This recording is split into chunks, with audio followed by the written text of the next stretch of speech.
అంటే ఆంధ్ర ప్రజలు పెట్టుకున్న ఆశలన్నిటిని వీళ్ళు ఏమీ లేవండి. ఇయన్నీ ఉట్టి ఆయన ఎంతసేపు గాలిలో విహరిస్తా ఉంటాడండి. ఎంతసేపు అమెరికా అంటాడు, ఐఏఐ టెక్నాలజీ అంటాడు. 30, 40 ఏళ్ల నాటిది వాళ్ళు ఆలోచిస్తాడు.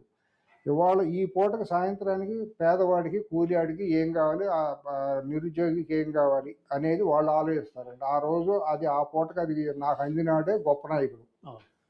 రేపు ఓటేయటానికి నేను ముందుకొస్తా. నా మనవళ్ళు ఎప్పుడో ఏఐలో గాలిలో ఎయిర్ అంబులెన్స్‌లు పెడతాడంటండి. అయ్యేనానండి అది?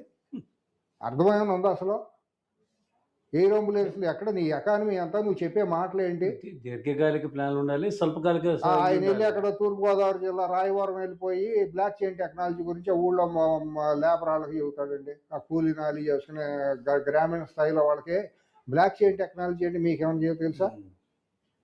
నాకు తెలీదు. అవును. నాకు కొద్దో గొప్ప చదువు నాకు పెద్ద గొప్ప లేకపోయినా నాకు బ్లాక్ చైన్ టెక్నాలజీ అనేది తెలీదు. అదేదో ఫైన్ ఫ ఫైన్ ట ఫ ఫిన్‌టెక్ అంటారు కదా! ఫైనాన్షియల్ టెక్నాలజీస్ ఉంటాయి. దానికోసం వాడతారది. దాన్ని తీసుకెళ్ళి నువ్వు గ్రామాల్లో రైతులకి, కూలీలకి చెప్తే ఎవడికైనా అర్థమా? అవుతుందా? అసలు అవసరమా? అది చంద్రబాబు గారి గొప్పతనం. ఆయన చెడతలు కూడా కొట్టో కొట్టో భజన కొట్టాలి. ఆహా! ఓహో! ఇంద్రుడు చంద్రుడిని పొగడాలి.